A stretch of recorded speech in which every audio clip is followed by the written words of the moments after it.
Last but not least, Darnell Washington, 6'6.5", 264, a big guy, a power forward basically. If now that basketball season's over, 4'6'4" in the 40, 31-inch vertical, which isn't that high, but it's above 30, so it's passable. 10.2-inch broad, 4.08 shuttle, which is very good for a tight end.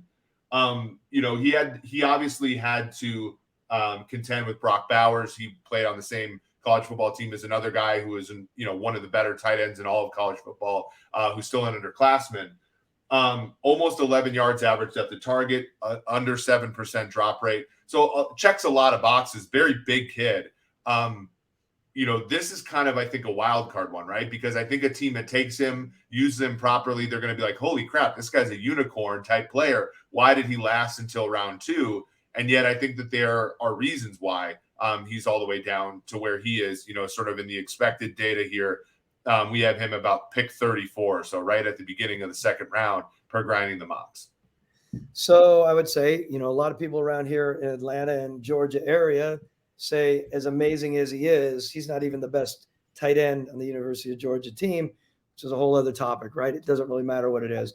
Special project, huge man. You sit there and you think about projecting him in certain situations to be on the O-line if he needs to. Of course, he's strong, he's big.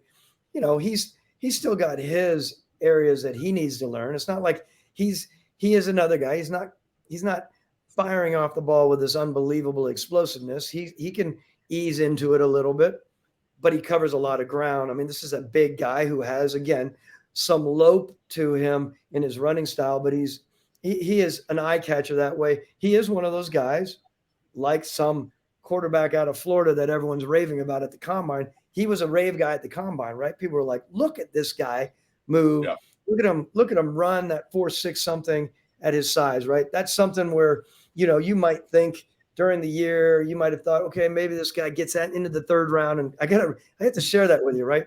You sit there with your team and you get excited. You're like, God, if we could only get this guy in the third round. When you're setting up your scenarios, with your personnel directors and your head coach, you're like, we need a tight end, but we don't want to go after a tight end in the second round because we also need a corner there. God only help us if this guy lasts to the third round. Maybe he lasts. And then you just get jolted. You're like, what are we thinking? There's no way he's lasting to the, he will last until the third round.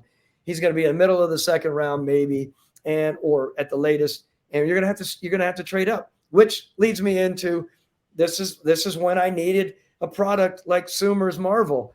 Give me some viability, right? And just let me know how far I really do have to move up to get this tight end before he gets, snapped off the board. I will say I like him. He's going to be a grow guy. There's going to be some growing pains there, of course.